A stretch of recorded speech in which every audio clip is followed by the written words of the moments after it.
ਦਰਸ਼ਕੋ break ਤੋਂ ਬਾਅਦ ਤੁਹਾਡਾ ਸਭ ਦਾ ਭਰਪੂਰ ਸਵਾਗਤ ਹੈ। ਵਿਊਅਰਸ ਹੁਣ ਆਪਾਂ ਆਪਣੇ ਪ੍ਰੋਗਰਾਮ ਨੂੰ ਹੋਰ ਅੱਗੇ ਵਧਾਉਂਦੇ ਆਏ ਦੇ ਦੂਸਰੇ ਅਹਿਮ ਇਸ਼ੂ ਦੇ ਨਾਲ, ਉਹ ਵੀ ਕਰੋਨਾ ਵਾਇਰਸ ਦੇ ਨਾਲ ਹੀ ਸੰਬੰਧਿਤ ਹੈ, ਜਿਹੜਾ ਕਿ ਭਾਰਤ ਨਾਲ ਜਿਹੜੇ ਰਿਲੇਟਡ ਆਪਾਂ ਗੱਲਬਾਤ ਕਰ ਰਹੇ ਹਾਂ ਕਰੋਨਾ ਵਾਇਰਸ ਦੇ ਬਾਰੇ। ਸੋ ਮੋਦੀ ਦੀ ਹਿੰਦੂਤਵੀ ਸਰਕਾਰ ਨੇ ਪਿਛਲੇ ਵਰੇ ਕਰੋਨਾ ਦੇ ਸ਼ੁਰੂਆਤੀ ਦੌਰ ਵਿੱਚ ਦਿੱਲੀ ਵਿੱਚ ਇੱਕ ਤਬਲੀਗੀ ਜਮਾਤ ਦੇ ਇਕੱਠ ਨੂੰ ਕਰੋਨਾ ਪ੍ਰਸਾਰ ਲਈ ਜ਼ਿੰਮੇਵਾਰ ਦੱਸਦਿਆਂ ਇਸ ਨੂੰ ਕਰੋਨਾ ਜਿਹਾਦੀ ਵਾਇਰਸ ਦਾ ਜਿਹੜਾ ਹੈ ਉਹ ਨਾਂ ਦਿੱਤਾ ਸੀ ਅਤੇ ਮੋਦੀ ਮੀਡੀਆ ਨੇ ਮੁਸਲਮਾਨਾਂ ਦੇ ਖਿਲਾਫ ਰੱਜ ਕੇ ਭੰਡੀ ਪ੍ਰਚਾਰ ਜਿਹੜਾ ਉਹ ਕੀਤਾ ਸੀ। ਪਰ ਵਿਊਅਰਸ ਰੱਬ ਦੀ ਕਰਨੀ ਦੇਖੋ ਕਿ ਅੱਜ ਭਾਰਤ ਵਿੱਚ ਰੋਜ਼ਾਨਾ 5 ਲੱਖ ਤੋਂ ਜ਼ਿਆਦਾ ਕੇਸ ਨੇ ਕੋਵਿਡ-19 ਪੋਜ਼ਿਟਿਵ ਆ ਰਹੇ ਨੇ ਔਰ ਰੋਜ਼ਾਨਾ 15,000 ਤੋਂ ਜ਼ਿਆਦਾ ਜਿਹੜੀਆਂ ਮੌਤਾਂ ਨੇ ਉਹ ਹੋ ਰਹੀਆਂ ਨੇ। ਸੋ ਮੀਡੀਆ ਵਿੱਚ ਇਸ ਨੂੰ ਕੁੰਭ ਮੇਲਾ ਵਾਇਰਸ ਅਤੇ ਮੋਦੀ ਇਲੈਕਸ਼ਨ ਵਾਇਰਸ ਦਾ ਜਿਹੜਾ ਹੈ ਉਹ ਨਾਂ ਦਿੱਤਾ ਜਾ ਰਿਹਾ ਹੈ ਔਰ ਦੁਨੀਆ ਭਰ ਵਿੱਚ ਭਾਰਤ ਦੀ ਜਿਹੜੀ ਹੈ ਉਹ ਥੂ ਹੋ ਰਹੀ ਹੈ। ਸੋ ਗੁਰੂ ਸਾਹਿਬ ਨੇ ਠੀਕ ਹੀ ਫਰਮਾਇਆ ਹੈ, ਐ ਕਰ ਕਰੇ ਸੋ ਐ ਕਰ ਪਾਵੇ। ਸੋ ਹਿੰਦੂਤਵੀ ਆਪਣੀ ਬੀਜੀ ਨਫ਼ਰਤ ਦਾ ਜਿਹੜਾ ਫਲ ਹੀ ਪਾ ਰਹੇ ਨੇ, ਪਰ ਅਫਸੋਸ ਕਿ ਆਮ ਆਦਮੀ ਜਿਹੜੀ ਹੈ ਇਹਨਾਂ ਦੀਆਂ ਕਰਤੂਤਾਂ ਦੀ ਸਜ਼ਾ ਹੀ ਉਹ ਭੋਗ ਰਿਹਾ ਹੈ। ਸੋ ਇਸ ਬਾਰੇ ਆਪਾਂ ਵਿਚਾਰ ਚਰਚਾ ਕਰਨ ਜਾ ਰਹੇ ਹਾਂ। ਸੋ ਅਸੀਂ ਚਾਹਾਂਗੇ ਕਿ ਤੁਸੀਂ ਨਾਲ ਇਸੇ ਤਰ੍ਹਾਂ ਹੀ ਬਣੇ ਰਹਿਣਾ। ਦੇਖਣ ਸੁਣਨ ਲਿਖਣ ਲਈ ਤੁਹਾਡਾ ਸਭ ਦਾ ਬਹੁਤ ਬਹੁਤ ਸ਼ੁਕਰੀਆ ਜੀ। ਡਾਕਟਰ ਸਾਹਿਬ ਕੀ ਵਿਚਾਰਾਂ ਨੇ? ਦੇਖੋ, ਬਾਬਾ ਫਰੀਦ ਗੰਜ ਸ਼ੱਕਰ ਜਿਹੜੇ ਬਹੁਤ ਵੱਡੇ ਫਕੀਰ, ਸੰਤ, ਦਰਵੇਸ਼, ਸੂਫੀ ਰੂਹ ਹੋਏ ਨੇ 12ਵੀਂ 13ਵੀਂ ਸਦੀ ਦੇ ਵਿੱਚ, ਉਹਨਾਂ ਦਾ ਕਲਾਮ ਗੁਰੂ ਗ੍ਰੰਥ ਸਾਹਿਬ 'ਚ ਦਰਜ ਹੈ, ਮੌਜੂਦ ਹੈ। ਔਰ ਉਹਨਾਂ ਦਾ ਇੱਕ ਥਾਂ ਫਰਮਾਨ ਹੈ, ਫਰੀਦਾ ਲੋੜੈ ਦਾਖ ਬਿਜੌਰੀਆਂ, ਕਿੱਕਰ ਬੀਜੇ ਜੱਟ, ਹੰਡੈ ਉਨ ਕਤਾਏ ਦਾ, ਪੈਦਾ ਲੋੜੈ ਪੱਟ। ਹੁਣ ਬਿਜੌੜ ਜਿਹੜਾ ਏਜੰਸੀ ਏਰੀਆ, 7 ਏਜੰਸੀਆਂ ਜਿਹੜੀਆਂ ਪਾਕਿਸਤਾਨ ਦੇ ਗੈਰ ਇਲਾਕਾ ਗੈਰ ਜਿਹਨੂੰ ਕਹਿੰਦੇ ਸੀ, ਹੁਣ ਇਹ ਖੈਬਰ ਪਖਤੂਨਖਵਾ ਦਾ ਹਿੱਸਾ ਹੈ। ਔਰ ਬਿਜੌੜ ਦੀਆਂ ਦਾਖਾਂ, ਅੰਗੂਰ, ਇਹ ਉਹੀ ਬੈਲਟ ਹੈ ਸਾਡੇ ਹਿੱਸੇ 'ਚ ਵੀ। ਜਦੋਂ ਚਮਨ ਦੇ ਅੰਗੂਰ, ਚਮਨ ਜਿਹੜਾ ਹੈ ਉਹ ਬਾਰਡਰ ਸਿਟੀ ਹੈ ਅਫਗਾਨਿਸਤਾਨ ਨਾਲ ਬਹੁਤ, ਔਰ ਅੱਜ ਤੱਕ ਬੇਸ਼ੱਕ ਅਮਰੀਕਾ, ਹੁਣ ਮੈਂ ਕੈਲੀਫੋਰਨੀਆ ਤੋਂ ਵੀ ਆਇਆ ਜਿੱਥੇ ਗ੍ਰੇਪਸ ਹੁੰਦੇ ਨੇ ਵੱਡੀ ਗਿਣਤੀ 'ਚ, ਸਾਰੀ ਬੈਲਟ ਅਸੀਂ ਐਗਰੀਕਲਚਰ ਬੈਲਟ 'ਚੋਂ ਗੁਜ਼ਰੇ ਠਹਿਰੇ ਵੀ। ਲੇਕਿਨ ਜੋ ਸਵਾਦ ਉਹ ਚਮਨ ਦੇ ਅੰਗੂਰਾਂ ਦਾ ਜਾਂ ਬਿਜੌੜ ਦੇ ਉਹ ਸਾਰੇ ਖਿੱਤੇ ਦੇ ਜਿਹੜੀਆਂ ਦਾਖਾਂ ਜਾਂ ਅੰਗੂਰ with seed and without seed, ਉਹ ਕਿਤੇ ਨਹੀਂ ਹੈ। ਔਰ ਹੁਣ ਬਾਬਾ ਫਰੀਦ ਜਿਹੜੇ ਪਾਕਪਟਨ ਬੈਠੇ ਨੇ, ਉਹ ਜਦੋਂ ਇਹ ਕਹਿ ਰਹੇ ਨੇ ਕਿ ਭਾਈ ਹੁਣ ਤੁਸੀਂ ਲੱਭੋ ਕਿ ਤੁਹਾਨੂੰ ਬਿਜੌੜ ਦੀਆਂ, ਚਮਨ ਦੀਆਂ ਦਾਖਾਂ ਜਾਂ ਅੰਗੂਰ ਮਿਲਣ, ਪਰ ਤੁਸੀਂ ਅੰਗੂਰਾਂ ਦੀ ਖੇਤੀ ਤਾਂ ਕੀਤੀ ਨਹੀਂ ਹੈ, ਤੁਸੀਂ ਤਾਂ ਕਿੱਕਰ ਬੀਜਿਆ ਹੋਇਆ। ਜੇ ਤੁਸੀਂ ਹੁਣ ਕਿੱਕਰ, ਕੰਡਿਆਂ ਵਾਲਾ ਕਿੱਕਰ, ਉਹ ਕਿੱਕਰ ਹੀ ਮਿਲੇਗਾ। ਹੁਣ ਤੁਸੀਂ ਕਿੱਕਰ ਬੀਜ ਕੇ ਬਿਜੌੜ ਦੀਆਂ ਦਾਖਾਂ ਇਸ ਨੂੰ ਐਕਸਪੈਕਟ ਨਾ ਕਰੋ। ਇਵੇਂ ਹੀ ਜਿਵੇਂ ਹੰਡਾ ਉਨ ਕਤਾਏ ਦਾ, ਕਿ ਤੁਸੀਂ ਉਨ ਕੱਤ ਰਹੇ ਹੋ, ਪੈਂਦਾ ਲੋੜੇ ਪੱਟ, ਤੁਸੀਂ ਡਿਜ਼ਾਇਰ ਕਰ ਰਹੇ ਹੋ ਜੀ ਕਿ ਤੁਹਾਨੂੰ ਸਿਲਕ ਮਿਲੇ, ਰੇਸ਼ਮ ਮਿਲੇ, ਪੱਟ ਰੇਸ਼ਮ ਨੂੰ ਕਹਿੰਦੇ ਨੇ। ਹੁਣ ਬੇਸ਼ੱਕ ਜਿਵੇਂ ਅਸੀਂ ਪਹਿਲੇ ਸੈਗਮੈਂਟ 'ਚ ਵੀ ਕਿਹਾ ਕਿ ਤਕਲੀਫ ਹੁੰਦੀ ਹੈ, ਇਹ ਨਹੀਂ ਹੈ ਕਿ ਅਸੀਂ ਕੋਈ ਰੀਜੋਇਸ ਕਰ ਰਹੇ ਹਾਂ ਆਮ ਬੰਦਾ, ਕਿਉਂਕਿ ਅਲਟੀਮੇਟ। ਪਰ ਇਸ ਵਾਰ ਇਹ ਕਹਾਣੀ ਸ਼ਾਇਦ ਇਸ ਲਈ ਵੀ ਵੱਡੀ ਬਣੀ, ਦੁਨੀਆ ਭਰ 'ਚ ਇਸ ਦੀ ਚਰਚਾ ਵੀ ਹੈ ਔਰ ਇਹਨਾਂ ਦੇ ਉੱਤੇ ਥੂ ਵੀ ਹੋ ਰਹੀ ਹੈ ਕਿ ਇਸ ਵਾਰ ਕਾਮਨ ਬੰਦਿਆਂ ਨੇ ਤਾਂ ਪਹਿਲੇ ਦੌਰ 'ਚ ਵੀ 2 ਲੱਖ ਦੇ ਕਰੀਬ ਮੌਤਾਂ ਹੋਈਆਂ ਨੇ, ਕਰੋੜਾਂ ਅਨਇੰਪਲੋਇਡ, ਔਰ ਕਿਵੇਂ ਸੈਂਕੜਿਆਂ ਮੀਲ ਤੁਰ ਕੇ ਗਏ, ਰਾਹ 'ਚ ਮਰ ਗਏ, ਕਿਸੇ ਨੇ ਪੁੱਛਿਆ ਨਹੀਂ। ਪਰ ਇਸ ਵਾਰ ਖਾਸ ਵੀ ਉਹਦੀ ਜ਼ਦ 'ਚ ਆਏ ਨੇ। ਜਦੋਂ ਹੁਣ ਇਹ ਆਉਂਦਾ ਹੈ ਜੀ ਜਗਮੋਹਨ ਗਵਰਨਰ ਉਹਨੂੰ ਸ਼ਰਧਾਂਜਲੀਆਂ ਦੇ ਰਹੇ ਨੇ, ਬਹੁਤ ਵੱਡਾ। ਪਰ ਜੋ ਕਸ਼ਮੀਰ ਦੀ ਟ੍ਰੈਜਡੀ ਹੈ ਉਸ ਦੇ ਲਈ ਜੇ ਕੋਈ ਇੱਕ ਬੰਦਾ ਪਹਿਲੇ ਵਰਸਟ ਕਰਨ ਲਈ ਜ਼ਿੰਮੇਵਾਰ ਹੈ ਤਾਂ ਉਹ ਜਗਮੋਹਨ ਹੈ। ਕਸ਼ਮੀਰ 'ਚ ਉਹਨੇ ਇੰਨੇ ਜ਼ੁਲਮ ਕੀਤੇ, ਗਵਰਨਰ ਲਾਇਆ ਸੀ। ਇਹ ਜਿਹੜੀ ਕਸ਼ਮੀਰੀ ਪੰਡਤਾਂ ਦੀ ਹਿਜਰਤ ਨੂੰ ਬੜਾ ਵੱਡਾ ਡਰਾਮਾ ਬਣਾ ਕੇ ਪੇਸ਼ ਕੀਤਾ ਜਾਂਦਾ ਹੈ, ਇਹ ਜਗਮੋਹਨ ਨੇ ਖੁਦ ਕਰਾਈ। ਇਹ ਸਿੱਖਾਂ ਨੂੰ ਵੀ ਉੱਥੋਂ ਹਿਜਰਤ ਕਰਵਾਉਣਾ ਚਾਹੁੰਦਾ ਸੀ, ਸਿੱਖਾਂ ਨੇ ਰੈਜ਼ਿਸਟ ਕੀਤਾ। ਤੇ ਫਿਰ ਜਦੋਂ ਕਲਿੰਟਨ ਗਿਆ 20 ਮਾਰਚ 2000 ਨੂੰ, ਇਹਨਾਂ ਨੇ 35 ਸਿੱਖ ਮਾਰੇ ਚਿੱਠੀ ਸਿੰਘਪੁਰਾ ਦੇ ਵਿੱਚ ਤਾਂ ਕਿ ਸਿੱਖਾਂ ਨੂੰ ਬਾਈਗ੍ਰੇਡ ਕਰਾਇਆ ਜਾਏ।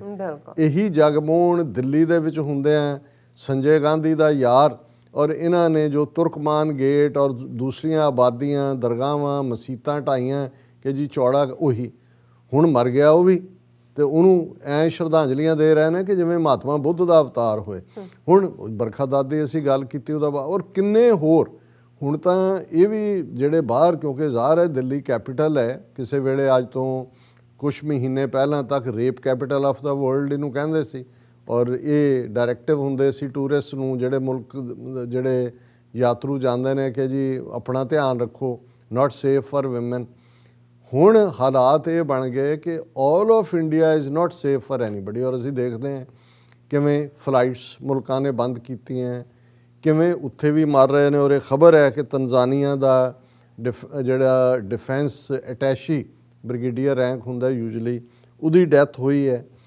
ਹੁਣ ਇਹ ਜਿਹੜੇ ਕਹਿ ਰਹੇ ਸੀ ਜੀ ਕਿ ਅਸੀਂ ਜਿਹੜਾ ਉਹ ਵੈਕਸੀਨ ਮੈਤਰੀ ਔਰ ਵੈਕਸੀਨ ਡਿਪਲੋਮੇਸੀ ਕਰ ਰਹੇ ਹਾਂ, ਉਹ ਜਿੰਨੇ ਦੇਸ਼ਾਂ ਦੇ ਨਾਲ ਇਹਨਾਂ ਦਾ ਐਗਰੀਮੈਂਟ ਸੀ ਸਾਰੇ ਫਲਾਊਟ ਹੋ ਰਹੇ। ਭੂਟਾਨ ਉਹਨਾਂ ਨੇ ਕਿਸੇ ਹੋਰ ਨਾਲ ਨਹੀਂ ਸੀ ਕਿ ਕਿਉਂਕਿ ਭੂਟਾਨ ਤਾਂ ਇਹਨਾਂ ਨੇ ਆਪਣੀ ਸਬਸਿਡਰੀ ਸਟੇਟ ਬਣਾਇਆ ਹੋਇਆ, ਉਹਨੂੰ ਐਨੈਕਸ ਕੀਤਾ ਹੋਇਆ ਆਲਮੋਸਟ। ਹੁਣ ਉਹਨਾਂ ਦੇ ਕੋਲ ਦੇਣ ਨੂੰ ਨਹੀਂ ਹੈ। ਹੁਣ ਇਸ ਸਾਰੇ ਦੇ ਨਾਲ ਅਸੀਂ ਇਹ ਦੇਖਦੇ ਹਾਂ ਕਿ ਦੁਨੀਆ ਦੀ ਹੁਣ ਇੱਕ ਪਾਸੇ ਤਾਂ ਡਰਾਮਾ, ਉਹ ਵੀ ਪੱਕਾ ਡਰਾਮਾ ਹੈ। ਬੋਰਿਸ ਜੌਨਸਨ ਜਿਹੜਾ ਪ੍ਰਾਈਮ ਮਿਨਿਸਟਰ ਹੈ UK ਦਾ, ਉਸੇ ਤਰ੍ਹਾਂ ਦਾ ਘਟੀਆ ਆਦਮੀ। ਇਹ ਕੁਝ ਲੋਕ ਹੁੰਦੇ ਨੇ ਜਿਹਨੂੰ ਉਹ ਪਰਸ਼ੀਅਨ 'ਚ ਕਹਿੰਦੇ ਸੀ ਵੀ ਦਸਤਾਰ ਗੁਫਤਾਰ ਰਫਤਾਰ, ਇਸ ਤੋਂ ਤੁਹਾਨੂੰ ਅੰਦਾਜ਼ਾ ਹੋ ਜਾਂਦਾ ਵੀ ਔਕਾਤ ਕੀ ਹੈ ਬੰਦੇ ਦੀ। ਬੋਰਿਸ ਜੌਨਸਨ ਤੇ ਮੋਦੀ 'ਚ ਮੈਨੂੰ ਕੋਈ ਬਹੁਤਾ ਫਰਕ ਨਹੀਂ ਲੱਗਦਾ। ਉਹ ਵੀ ਉਸ ਕਿਸਮ ਦਾ ਹਾਬੜੂ ਕਰਦਾ। ਪਹਿਲਾਂ 26 ਜਨਵਰੀ ਨੂੰ ਜਾਣਾ ਚਾਹੁੰਦਾ ਸੀ ਇੰਡੀਆ, ਫਿਰ ਹੁਣ ਪਿਛਲੇ ਮਹੀਨੇ ਜਾਣਾ ਚਾਹੁੰਦਾ ਸੀ, ਉਹ ਨਹੀਂ ਹੋਇਆ ਜੀ। ਫਿਰ ਵਰਚੁਅਲ ਹੋ ਗਿਆ ਜੀ, ਮੋਦੀ ਨਾਲ ਵਰਚੁਅਲ ਮੀਟਿੰਗ ਹੋ ਗਈ, $1 ਬਿਲੀਅਨ ਦੇ ਸਾਈਨ ਹੋ ਗਏ। UK ਇੰਡੀਆ ਲਈ 2030 road map to boost ties, road map ਬਣ ਗਿਆ। ਔਰ $1 ਬਿਲੀਅਨ ਦੀ Modi Johnson virtual summit brings $1 billion worth of, ਉਹੀ third rate country of shopkeepers Napoleon ਨੇ ਕਦੇ UK ਨੂੰ ਕਿਹਾ ਸੀ। ਉਹ ਹਰਕਤਾਂ ਤਾਂ ਕਰ ਹੀ ਰਹੇ ਨੇ, ਲੇਕਿਨ ਇਹਦੇ 'ਚ ਕਿਵੇਂ ਇਹਨਾਂ ਦਾ ਪਹਿਲਾਂ ਤਾਂ ਆਸਟ੍ਰੇਲੀਆ ਦੇ ਹਵਾਲੇ ਨਾਲ, ਆਸਟ੍ਰੇਲੀਆ ਨੇ ਤਾਂ ਆਪਣਾ ਇੱਕ ਪੁਰਾਣਾ ਕਾਨੂੰਨ ਕੱਢ ਲਿਆ ਕਿ ਭਾਈ ਅਸੀਂ ਜਿਹੜੇ ਇੰਡੀਅਨ ਮੂਲ ਦੇ ਆਸਟ੍ਰੇਲੀਅਨ ਜਾਂ ਈਵਨ ਆਸਟ੍ਰੇਲੀਅਨ ਸਿਟੀਜ਼ਨ ਇੰਡੀਆ 'ਚ ਫਸੇ ਨੇ, ਪਤਾ ਨਹੀਂ ਕਿਤੇ ਫਿਗਰ 9000 ਆ ਰਹੀ ਹੈ, ਕਿਤੇ 15000 ਆ ਰਹੀ ਹੈ, ਕਿ ਉਹਨਾਂ ਨੂੰ ਉਹ ਨਾ ਆਉਣ ਇੱਥੋਂ ਕੁਝ ਹੋਰ ਮੋਰੀ ਦਰਵਾਜ਼ੇ ਰਾਹੀਂ ਆ ਰਹੇ ਸੀ ਕਿਸੇ ਹੋਰ ਮੁਲਕ ਜਾ ਕੇ। ਉਹਨੇ ਉਹ ਐਕਟ ਕੱਢ ਲਿਆ ਕਿ ਜੀ ਉਹਨਾਂ ਨੂੰ ਇੰਨਾ ਫਾਈਨ ਔਰ ਇੰਨੀ ਕੈਦ ਹੋਏਗੀ। ਔਰ ਨਾਲ ਦੀ ਨਾਲ ਇਹਦਾ ਰੌਲਾ ਪੈ ਗਿਆ, Australia's India ban criticised as racist rights breach. ਔਰ ਉਹਦੇ 'ਚ ਉਹਨਾਂ ਨੇ ਇਹ ਕਿਹਾ ਕਿ ਜੀ ਇਹ ਰੇਸਿਸਟ ਹੈ ਜੀ। ਕੰਗਨਾ ਰਣੌਤ ਵੀ ਚੀਕੀ, ਹਾਲਾਂਕਿ ਉਹਦਾ ਹੁਣ ਟਵਿੱਟਰ ਅਕਾਊਂਟ ਵੀ ਬੰਦ ਹੋਇਆ। ਔਰ ਇਸ ਸਾਰੇ ਦੇ ਨਾਲ Australian PM defends ban on citizens returning from India says it is in best interest. ਹੁਣ ਉਹਨਾਂ ਨੇ ਵੀ ਦੇਖਣਾ, ਮੈਂ ਕਿਉਂਕਿ ਟਰੈਵਲ 'ਚ ਹੋਣ ਕਰਕੇ ਇਹਦੀਆਂ ਬਿਲਕੁਲ ਫਾਈਨ ਟਿਊਨਿੰਗ ਤਾਂ ਨਹੀਂ ਮੈਂ ਕਰ ਸਕਦਾ ਕਿ ਵੀ ਉਹ ਐਗਜ਼ੈਕਟਲੀ ਕੀ ਹੈ ਕੀ ਨਹੀਂ ਹੈ, ਪਰ ਇੱਕ ਗੱਲ ਜ਼ਾਹਰ ਹੈ ਕਿ ਵੀ ਆਸਟ੍ਰੇਲੀਆ ਨੇ ਇਸ ਦੇ ਉੱਤੇ ਇਹ ਲਾਈਨ ਲਈ ਹੈ ਕਿ ਭਾਈ ਭਾਵੇਂ ਸਾਡੇ ਸਿਟੀਜ਼ਨ ਨੇ, ਜਿੱਥੇ ਹੋ ਉੱਥੇ ਰੁਕ ਜਾਓ ਤਾਂ ਕਿ ਉਹੀ ਜਿਹੜੀ ਹੈ ਉਸ ਦਾ ਵੇਰੀਐਂਟ ਉਹ ਆਸਟ੍ਰੇਲੀਆ 'ਚ ਨਾ ਆਏ। ਪਹਿਲਾਂ ਵੀ ਆਸਟ੍ਰੇਲੀਆ ਨੇ ਇਹਨੂੰ ਬੜੀ ਮੁਸ਼ਕਿਲ ਨਾਲ ਕੰਟਰੋਲ ਕੀਤਾ ਸੀ। ਲੇਕਿਨ ਜਿਹੜੀ ਖਬਰ ਨੇ ਇਹਨਾਂ ਦਾ ਹੋਰ ਵੀ ਜਲੂਸ ਕੱਢਿਆ, ਉਹ ਜੈ ਸ਼ੰਕਰ ਜਿਹੜਾ ਆਪਣੇ ਡੈਲੀਗੇਸ਼ਨ ਦੇ ਨਾਲ ਗਿਆ ਹੋਇਆ। ਔਰ ਆਲਰੇਡੀ ਆਸਟ੍ਰੇਲੀਆ 'ਚ ਵੀ ਜਦੋਂ ਵੈਸਟਰਨ ਆਸਟ੍ਰੇਲੀਆ ਵਾਲਿਆਂ ਨੇ ਪਾਬੰਦੀ ਲਾਈ, ਉਹਨਾਂ ਨੇ ਕਿਹਾ ਵੀ ਜੇ 76 ਪੇਸ਼ੈਂਟ ਆਏ ਨੇ ਉੱਥੋਂ ਉਹਨਾਂ ਕੋਲ ਸਰਟੀਫਿਕੇਟ ਨੇ ਕਿ ਜੀ ਕੋਵਿਡ ਨੈਗੇਟਿਵ ਹੈ, ਨਹੀਂ ਹੈ ਇਹਨੂੰ, ਉੱਥੇ 에ਅਰਪੋਰਟ ਤੇ ਜਿਹੜਾ 72 ਘੰਟੇ ਦੇ ਵਿੱਚ ਲੈਂਦੇ ਨੇ ਉਹ ਪੋਜ਼ਿਟਿਵ ਹੁੰਦਾ। ਕਹਿੰਦੇ ਤੁਹਾਡੇ ਜਿਹੜੇ ਟੈਸਟ ਹੀ ਗਲਤ ਨੇ। ਅੱਛਾ ਚਲੋ, ਉਹਨੂੰ ਤਾਂ ਹੋ ਸਕਦਾ, ਕਈਆਂ ਨੇ ਕਿਹਾ ਜੀ ਹੋ ਸਕਦਾ ਉਹਨਾਂ ਨੇ ਉੱਥੇ ਪੈਸੇ ਦੇ ਕੇ ਜਾਲੀ ਜੁਲੀ ਮਿਲ ਜਾਂਦੇ ਨੇ, ਉਹ ਲਿਆ ਹੋਏ। ਹੁਣ Jaishankar's team test positive in London goes in quarantine. ਹੁਣ ਜੈ ਸ਼ੰਕਰ ਫੋਰਨ ਮਿਨਿਸਟਰ ਆਇਆ ਡੈਲੀਗੇਸ਼ਨ ਲੈ ਕੇ, ਉੱਥੋਂ ਨੈਗੇਟਿਵ ਨੇ ਟੈਸਟ ਇੱਥੇ। ਔਰ ਇਹ ਵੀ ਖਬਰ ਇਹਨਾਂ ਨੇ ਖਾ ਜਾਣੀ ਸੀ, ਪਰ ਇਹਨਾਂ ਦਾ ਪ੍ਰੋਮੀਨੈਂਟ ਦਾ ਸਨ UK ਦਾ ਪੇਪਰ ਹੈ, ਉਹਨਾਂ ਨੇ ਇਹਨਾਂ ਦਾ ਭੇਦ ਖੋਲ੍ਹ ਦਿੱਤਾ। ਉਹਨਾਂ ਨੇ ਕਿਹਾ ਹੁਣ ਹੋ ਇਹ ਰਿਹਾ ਕਿ US secretary of state Antony Blinken ਨਾਲ ਵੀ, ਪ੍ਰੀਤੀ ਪਟੇਲ ਨਾਲ ਵੀ ਜੈ ਸ਼ੰਕਰ ਦੀ 1-to-1 ਮੀਟਿੰਗ ਹੋਈ। ਹੁਣ ਇਹ ਸਾਰੇ ਕੁਆਰੰਟੀਨ 'ਚ ਗਏ ਹੋਣਗੇ ਕਿਉਂਕਿ ਇਹ ਸਾਹਮਣੇ ਆਇਆ ਕਿ ਭਾਈ ਉਹਨਾਂ ਦੀ ਟੀਮ ਦੇ ਬੰਦਿਆਂ ਨੂੰ ਪੋਜ਼ਿਟਿਵ ਨਿਕਲਿਆ। ਔਰ ਤੁਸੀਂ ਦੇਖੋ ਵੀ ਕਿਵੇਂ ਗੋਲਮੋਲ ਜ਼ਬਾਨ ਦੇ ਵਿੱਚ ਇਹ ਉਹਨੂੰ ਕਵਰ ਅਪ ਕਰ ਰਹੇ ਨੇ। There is a concern that external affairs minister might have been exposed to virus. We will go by British health authorities tracking and testing. ਹੁਣ ਇਹ ਨਹੀਂ ਕਹਿੰਦੇ ਵੀ ਅਸੀਂ ਫਰੋਡੀਏ ਹੈ, ਸਾਡੇ ਝੂਠੇ test C. We will go by ਦਾ ਕੀ ਮਤਲਬ ਹੈ? ਸਟੈਂਡਰਡ ਟੈਸਟ ਹੈ ਹਰ ਪਾਸੇ। We are concerned about our delegation. We are happy that none is unwell. ਉਹ ਜਦੋਂ ਹੋ ਹੀ ਗਿਆ unwell ਤਾਂ ਹੋ ਗਿਆ। ਹੁਣ ਤੁਸੀਂ ਬਾਕੀਆਂ ਨੂੰ ਕਿੰਨਿਆਂ ਨੂੰ ਵੰਡਿਆ ਹੋਣਾ। I would not like to confirm the Sky News story. ਅਸੀਂ ਇਹ ਨਹੀਂ ਪਰ ਜਦੋਂ ਸਨ ਨੇ ਇਹ ਸਟੋਰੀ ਬ੍ਰੇਕ ਕੀਤੀ ਕਿ ਭਾਈ 2 members of Indian delegation invited to attend G7 conclave of foreign ministers, Jaishankar conceded that he was made aware on Tuesday evening of exposure to possible COVID positive case. Possible. ਉਹ test ਹੈਗੇ ਨੇ ਉਹਨਾਂ ਨੂੰ ਮੁਕਰਨ ਤੇ, ਔਰ ਫਿਰ ਉਹ ਕਹਿ ਰਹੇ it's not a straightforward case, we are trying to work out with UK health authorities about the level of exposure. ਇਹ ਹੈ ਝੂਠ ਦਾ ਕਿ ਜੀ ਉਹ ਅਸੀਂ ਦੇਖ ਰਹੇ ਹਾਂ ਵੀ ਕਿੰਨਾ ਐਕਸਪੋਜ਼ਰ ਹੋਇਆ ਕੀ ਨਹੀਂ ਹੋਇਆ। ਪਰ ਜਿਹੜੀ ਗੱਲ ਤੁਸੀਂ ਬਿਗਨਿੰਗ ਦੇ ਵਿੱਚ ਹੀ ਕਹੀ ਕਿ ਇਹ ਕਰ ਕਰੇ ਸੋ ਇਹ ਕਰ ਪਾਏ, ਬਾਬਾ ਫਰੀਦ ਨੇ ਦੱਸਿਆ ਕਿ ਭਾਈ ਤੁਸੀਂ ਕਿੱਕਰ ਬੀਜ ਕੇ ਬਜੌਰ ਦੀਆਂ ਦਾਖਾਂ ਨਹੀਂ ਐਕਸਪੈਕਟ ਕਰ ਸਕਦੇ, ਉਨ ਕੱਤ ਕੇ ਰੇਸ਼ਮ ਨਹੀਂ ਐਕਸਪੈਕਟ ਕਰ ਸਕਦੇ, ਪਰ ਗੁਰੂ ਸਾਹਿਬਾਨ ਨੇ ਗੁਰਬਾਣੀ 'ਚ ਇਹ ਵੀ ਫਰਮਾ ਦਿੱਤਾ ਕਿ ਇਹ ਕਰ ਕਰੇ ਸੋ ਇਹ ਕਰ ਕਹਿੰਦੇ ਨੇ ਹੱਥ ਨੂੰ। ਇਸ ਲਈ ਜਦੋਂ ਕਾਰ ਸੇਵਾ ਕਿਹਾ ਜਾਂਦਾ ਹੈ, ਕਾਰ ਸੇਵਾ ਦਾ ਮਤਲਬ ਹੀ ਹੁੰਦਾ ਹੱਥਾਂ ਨਾਲ ਸੇਵਾ, ਕਿ ਜਿਹੜਾ ਹੱਥ ਕਰਦਾ ਉਹਨੂੰ ਹੀ ਸਜ਼ਾ ਮਿਲਦੀ। ਔਰ ਫੈਬਰੂਰੀ ਦੇ ਵਿੱਚ ਜਦੋਂ ਚਾਈਨਾ 'ਚੋਂ ਇਹ ਗੱਲ ਸ਼ੁਰੂ ਹੁੰਦੀ ਹੈ ਵੁਹਾਨ ਤੋਂ, ਮਾਰਚ ਅਪ੍ਰੈਲ ਦੇ ਵਿੱਚ ਦਿੱਲੀ ਦੇ ਵਿੱਚ ਤਬਲੀਗੀ ਜਮਾਤ ਦਾ ਇੱਕ ਫੰਕਸ਼ਨ ਸੀ ਜਿਹੜਾ ਉਹਨਾਂ ਦਾ ਮਜ਼ਹਬੀ ਹੈ, ਔਰ ਆਲਮੋਸਟ 13-14 ਮੁਲਕਾਂ ਦੇ ਨੁਮਾਇੰਦੇ ਵੀ ਉੱਥੇ ਆਏ ਹੋਏ ਸੀ, ਔਰ ਉਹਦੇ 'ਚੋਂ ਬਾਅਦ 'ਚ ਕੁਛ ਨੂੰ ਪੋਜ਼ਿਟਿਵ ਨਜ਼ਰ ਆਇਆ। ਔਰ ਜਿਵੇਂ ਫਿਰ ਸਾਰੇ ਮੀਡੀਆ ਨੇ ਉਹਨਾਂ 'ਚ ਇੱਕ ਮਰ ਗਿਆ ਖੁਦ ਹੀ ਕੋਵਿਡ-19 ਨਾਲ ਸਰਦਾਨਾ, ਜਿਹਦੇ 'ਤੇ ਉਹ ਸਾਰੇ ਉਹ ਰੰਜਨਾ ਕਿ ਅੰਜਨਾ ਚੀਕਾਂ ਮਾਰ ਮਾਰ ਕੇ ਰੋ ਰਹੇ ਸੀ, ਤੁਮ ਕਹਾਂ ਚਲੇ ਗਏ। ਇਹ ਉਹੀ ਨੇ ਜਿਨ੍ਹਾਂ ਨੇ ਕਿਹਾ ਕਿ ਪਾਕਿਸਤਾਨ ਨੇ ਸਾਡੇ ਖਿਲਾਫ ਹੁਣ ਕਰੋਨਾ ਜਿਹਾਦ ਸ਼ੁਰੂ ਕਰ ਦਿੱਤਾ ਹੈ। ਇਹ ਸਾਰੇ ਕਰੋਨਾ ਜਿਹਾਦੀ ਨੇ, ਔਰ ਐਸਾ ਮਾਹੌਲ ਬਣਾ ਦਿੱਤਾ ਹੈ ਕਿ ਮੁਸਲਮਾਨ ਗਰੀਬ ਜਿਹੜੇ ਆਲਰੇਡੀ ਭਾਰਤ ਦੇ ਵਿੱਚ ਮੁਸਲਮਾਨ ਨੇ, ਉਹਨਾਂ ਦਾ ਵੱਡਾ ਹਿੱਸਾ ਬਿਲੋ ਦਾ ਪਾਵਰਟੀ ਲਾਈਨ ਹੈ। ਕੋਈ ਰੇਹੜੀ ਲਾਉਂਦਾ ਹੈ, ਕੋਈ ਠੇਲਾ ਲਾਉਂਦਾ ਹੈ, ਕੋਈ ਧੋਬੀ ਦਾ ਕੰਮ ਕਰਦਾ ਹੈ, ਕੋਈ ਕਸਾਈ ਹੈ, ਕੋਈ ਛੋਟੇ ਛੋਟੇ ਕੰਮਾਂ ਦੇ ਨਾਲ ਉਹ ਆਪਣਾ ਜਿਹੜਾ ਉਹ ਗੁਜ਼ਰ ਕਰਦੇ ਨੇ। ਇਹਨਾਂ ਨੇ ਉਹਨਾਂ ਦੇ ਉੱਤੇ ਵੀ ਕਿ ਭਾਈ ਇਹਨਾਂ ਦਾ ਬਾਈਕਾਟ ਕਰੋ। ਹਾਲਾਂਕਿ ਪੰਜਾਬ 'ਚ ਵੀ ਇਹਨਾਂ ਨੇ ਕੋਸ਼ਿਸ਼ ਕੀਤੀ ਤਲਵਾੜਾ ਔਰ ਉਸ ਰੀਜਨ ਦੇ ਵਿੱਚ ਕਿ ਗੁੱਜਰਾਂ ਤੋਂ, ਕਿਉਂਕਿ ਗੁੱਜਰ ਜਿਹੜੇ ਨੇ ਉਹ ਟਰਾਈਬ ਆਉਂਦੇ ਨੇ ਔਰ ਮੁਸਲਮਾਨ ਨੇ ਬਹੁਤ ਸਾਰੇ ਉਹਨਾਂ 'ਚੋਂ, ਔਰ ਅਨਾਊਂਸ ਕਰਾਉਣ ਦੀ ਕੋਸ਼ਿਸ਼ ਕੀਤੀ ਬੀਜੇਪੀ ਨੇ ਤਾਂ ਕਿ ਸਿੱਖਾਂ ਮੁਸਲਮਾਨਾਂ ਦੇ ਵਿੱਚ ਇੱਕ ਵੈਜ ਕ੍ਰੀਏਟ ਹੋਏ। ਲੇਕਿਨ ਗੁਰਦੁਆਰੇ 'ਚੋਂ ਹੀ ਆ ਕੇ ਸਿੱਖਾਂ ਨੇ ਉਹਨਾਂ ਨੂੰ ਨਕਾਰ ਕੇ ਉਹਨਾਂ ਨੇ ਕਿਹਾ ਜੀ ਅਸੀਂ ਇਹ ਇੱਥੇ ਨਹੀਂ ਹੋਣ ਦਿਆਂਗੇ।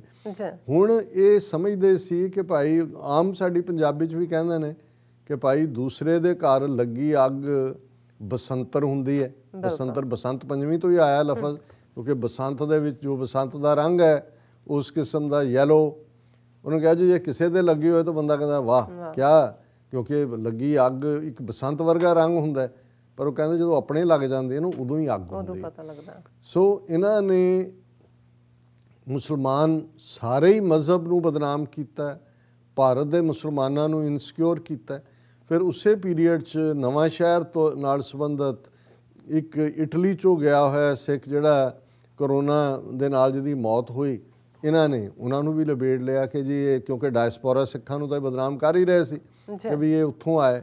ਫਿਰ ਇਹਨਾਂ ਨੇ ਗੱਲ ਇੱਥੇ ਨਹੀਂ ਮੁਕਾਈ, ਜੇ ਸਿੱਖਾਂ ਦਾ ਇਕੱਠ ਸੀ ਕੋਈ ਵੀ, ਉਹਨੂੰ ਹਜ਼ੂਰ ਸਾਹਿਬ ਜਿਵੇਂ 10ਵੇਂ ਪਾਤਸ਼ਾਹ ਦੀ ਯਾਦ ਦੇ ਵਿੱਚ ਸਮਾਗਮ ਹੁੰਦਾ ਹੈ, ਇਹਨਾਂ ਨੇ ਕਿਹਾ ਜੀ ਨਾ ਨਾ ਨਾ ਇਹ ਕਰੋਨਾ ਤੁਸੀਂ ਨਹੀਂ ਜੇ ਕਰੋਗੇ ਤੇ ਅਸੀਂ ਔਰ ਉਹਨਾਂ ਨੇ ਕਿਹਾ ਜੀ ਅਸੀਂ ਵਿਦ ਆਲ ਦਾ ਪ੍ਰੀਕਾਸ਼ਨਸ, ਇਹ ਸਾਡੀ ਟ੍ਰੈਡੀਸ਼ਨ ਹੈ। ਔਰ ਪੁਲਿਸ ਨੇ ਜਿਹੜਾ 70 ਤੋਂ ਜ਼ਿਆਦਾ ਨੌਜਵਾਨ ਫੜ ਲਏ, ਉਹਨਾਂ 'ਤੇ ਕੇਸ ਰਜਿਸਟਰ ਕੀਤੇ।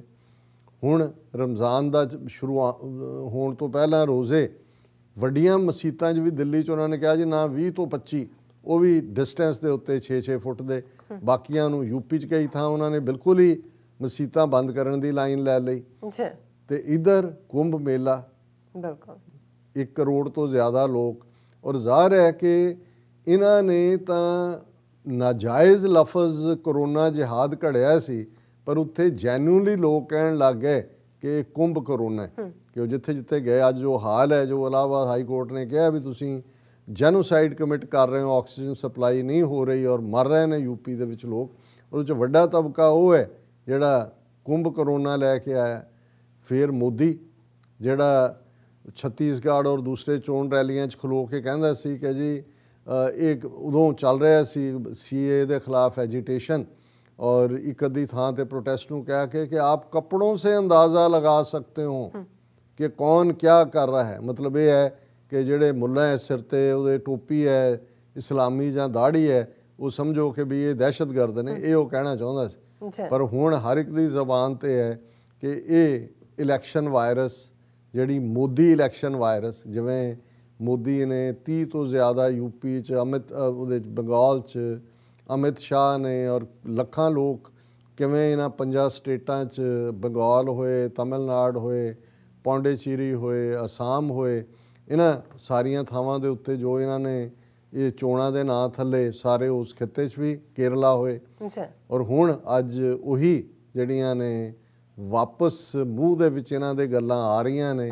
ਲੋਕ ਕਹਿ ਰਹੇ ਨੇ ਕਿ ਇਹ ਜਿਹੜੀ ਹੈ ਉਹ ਕੁੰਭ ਕਰੋਨਾ ਹੈ, ਇਹ ਮੋਦੀ ਚੋਣ ਕਰੋਨਾ ਹੈ। ਔਰ ਬਹੁਤ ਵਾਰ ਜਦੋਂ ਅਸੀਂ ਕੁਦਰਤ ਦਾ ਜਸਟਿਸ ਦੇ ਹਾਲਾਂ ਅਗੇਨ ਅਫਸੋਸ ਹੈ ਕਿ ਸਫਰ ਆਮ ਆਦਮੀ ਕਰਦਾ ਹੈ, ਪਰ ਇਸ ਵਾਰ ਆਮ ਦੇ ਨਾਲ ਖਾਸ ਵੀ ਲਪੇਟ 'ਚ ਨੇ। ਉਹ ਵੀ ਉਵੇਂ ਹੀ ਇਹਨਾਂ ਦੇ ਇੱਕ ਐਂਬੈਸਡਰ ਮਰ ਗਿਆ, ਐਕਸ ਐਂਬੈਸਡਰ ਸੀ, ਔਰ ਉਹ ਚੀਕਾਂ ਹੀ ਮਾਰਦਾ ਰਿਹਾ, ਆਪਣੇ ਡਿਫੈਂਸ ਆਪਣੀ ਫੋਰਨ ਮਿਨਿਸਟਰੀ ਨੂੰ ਕਹਿੰਦਾ ਰਿਹਾ ਕਿ ਜੀ ਮੇਰੇ ਤੱਕ ਆਕਸੀਜਨ ਪਹੁੰਚਾਓ।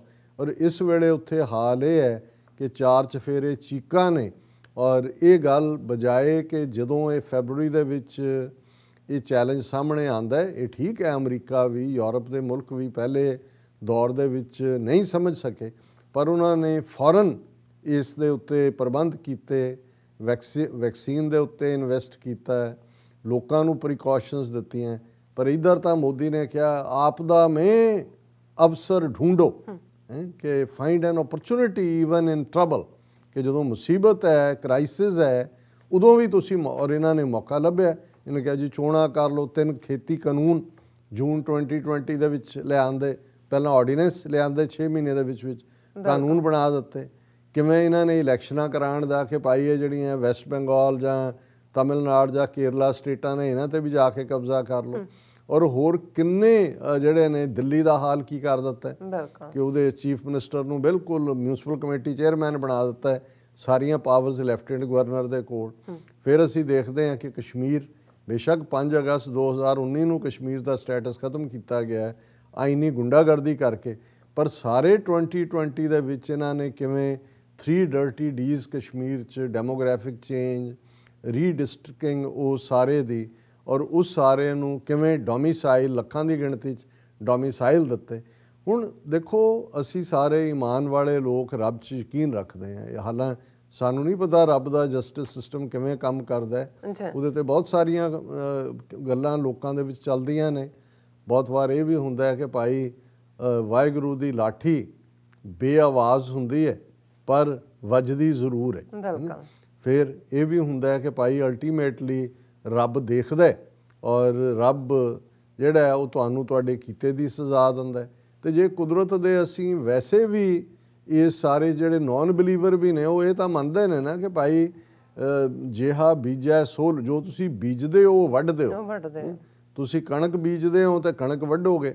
ਸੋ ਇਸੇ ਤਰ੍ਹਾਂ ਜੋ ਸਾਡੇ ਕਰਮ ਨੇ, ਐਕਸ਼ਨਸ ਨੇ, ਜੋ ਸਾਡੇ ਅਮਲ ਨੇ, ਅਲਟੀਮੇਟਲੀ ਉਹੀ ਡਿਸਾਈਡ ਕਰਦੇ ਨੇ ਵੀ ਅਸੀਂ ਕੀ ਹੈ। ਅਤੇ ਜੇ ਹਕੂਮਤ ਜਿਹਦੇ ਕੋਲ ਅਦਲ ਦੇਣਾ ਹੈ, ਜਿਹਦੇ ਲਈ ਰਿਆਇਆ ਇਕਸਾਰ ਹੋਣੀ ਚਾਹੀਦੀ ਹੈ, ਉਹ ਨਫ਼ਰਤ ਨਾਲ ਭਰੀ ਹੋਈ ਸੁਸਾਇਟੀ ਦੇ ਕੁਝ ਸੈਗਮੈਂਟਸ ਨੂੰ ਟਾਰਗੇਟ ਕਰਕੇ ਜਾਂ ਕਰਵਾ ਕੇ ਆਪਣਾ ਸਿਆਸੀ ਮਿਸ਼ਨ ਉਸ 'ਚੋਂ ਕੱਢਦੀ ਹੈ, ਹਿੰਦੂਤਵਾ ਦੇ ਨਾਂ ਥੱਲੇ ਆਪਣਾ ਇਹ ਸੌਦਾ ਵੇਚਦੇ ਨੇ, ਅਤੇ ਫਿਰ ਅਲਟੀਮੇਟਲੀ ਜੇ ਐਡੇ ਐਮਪਾਇਰ ਦੁਨੀਆ ਦੇ ਵਿੱਚ ਵੱਡੇ ਵੱਡੇ ਰੋਮਨ ਐਮਪਾਇਰ ਤੋਂ ਲੈ ਕੇ ਬ੍ਰਿਟਿਸ਼ ਐਮਪਾਇਰ ਤੱਕ ਉਹ ਨੇਸਤੋ ਨਾਬੂਦ ਹੋਏ ਗਏ ਅਲਟੀਮੇਟਲੀ ਆਪਣੇ ਗੁਨਾਹ ਦੀ ਵਜ੍ਹਾ ਨਾਲ। ਅਤੇ ਇਹ ਬ੍ਰਾਹਮਣਵਾਦੀ ਤਾਂ ਇਹਨਾਂ ਦਾ ਹਾਲ ਵੀ ਜਿਹੜਾ ਅਲਟੀਮੇਟਲੀ ਉਸ ਪਾਸੇ ਵਾਲੀ ਜਾ ਰਿਹਾ ਕਿ ਇਹ ਰੱਬ ਨੂੰ ਨਾ ਹੰਕਾਰ ਚੰਗਾ ਲੱਗਦਾ ਹੈ, ਹਰ ਜਿਉ ਹੰਕਾਰ ਨਾ ਭਾਵੇ, ਨਾ ਰੱਬ ਨੂੰ ਜ਼ੁਲਮ ਚੰਗਾ ਲੱਗਦਾ ਹੈ, ਨਾ ਰੱਬ ਨੂੰ ਇਸ ਕਿਸਮ ਦਾ ਨਿਜ਼ਾਮ ਜਿੱਥੇ ਕਿ ਲੋਕਾਂ ਦੇ ਮੁੱਢਲੇ ਹੱਕ ਖੋਏ ਜਾ ਰਹੇ ਹੋਣ, ਕੁਚਲੇ ਜਾ ਰਹੇ ਹੋਣ, ਇਹ ਵੀ ਰੱਬ ਨੂੰ ਭਾਉਂਦਾ ਨਹੀਂ ਹੈ। ਕਿਉਂਕਿ ਗੁਰੂ ਅਰਜਨ ਸਾਹਿਬ ਦਾ ਇਹ ਫਰਮਾਨ ਹੈ ਕਿ ਹੁਣ ਹੁਕਮ ਹੋਆ ਮਿਹਰਬਾਨ ਦਾ, ਪੈ ਕੋਏ ਨਾ ਕਿਸੇ ਰੰਜਾਨ ਦਾ, ਸਭ ਸੁਖਾਲੀ ਉਠਿਆ ਇਹ ਹੋਆ ਹਲੇਮੀ ਰਾਜ ਜੀਓ। ਕਿ ਰੱਬ ਉਹ ਜਿਹੜਾ ਸਾਰਿਆਂ ਦਾ ਜਿਹੜਾ ਉਹ ਪਾਤਸ਼ਾਹਾਂ ਦਾ ਪਾਤਸ਼ਾਹ ਹੈ, ਉਹ ਮਿਹਰਬਾਨ ਹੈ। ਅੱਛਾ ਉਹਦਾ ਇਹੀ ਹੁਕਮ ਹੈ ਕਿ ਕੋਈ ਕਿਸੇ ਨੂੰ ਰਿੰਜਾਏ ਨਾ, ਤੰਗ ਨਾ ਕਰੇ, ਸਾਰੇ ਸੁਖੀ ਵਸਣ। ਇਹੀ ਹਲੇਮੀ ਰਾਜ ਹੈ, ਇਹੀ ਆਦਰਸ਼ ਮਾਡਲ ਹੈ। ਤੇ ਜਦੋਂ ਹਾਕਮ, ਬਾਦਸ਼ਾਹ, ਰਾਣੇ ਆਪਣੇ ਫਰਜ਼ਾਂ ਵੱਲ ਪਿੱਠ ਕਰਦੇ ਨੇ ਔਰ ਜ਼ੁਲਮ ਦਾ ਸਹਾਰਾ ਲੈ ਕੇ ਜ਼ਾਲਮਾਨਾ ਕਿਰਦਾਰ ਉਹਨਾਂ ਦਾ ਹੁੰਦਾ ਹੈ, ਤੇ ਫਿਰ ਵੱਡੇ ਵੱਡੇ ਹੰਕਾਰੀ ਹੈ ਨਾਨਕ ਗਰਭ ਗਲੇ। ਉਹਨਾਂ ਦਾ ਪ੍ਰਾਈਡ, ਉਹਨਾਂ ਦਾ ਹੰਕਾਰ ਹੀ ਉਹਨਾਂ ਨੂੰ ਡਿਸਟਰੋਏ ਕਰਦਾ। ਜੀ ਡਾਕਟਰ ਸਾਹਿਬ ਤੁਹਾਡਾ ਬਹੁਤ ਬਹੁਤ ਸ਼ੁਕਰੀਆ। ਸੋ ਇੱਥੇ ਲੈਣੇ ਬ੍ਰੇਕ। ਵਿਊਅਰਸ ਤੁਸੀਂ ਸਾਨੂੰ ਇਸੇ ਤਰ੍ਹਾਂ ਹੀ ਬਣੇ ਰਹਿਣਾ, ਮਿਲਦੇ ਹਾਂ ਆਫਟਰ ਦਿਸ ਸ਼ਾਰਟ ਬ੍ਰੇਕ।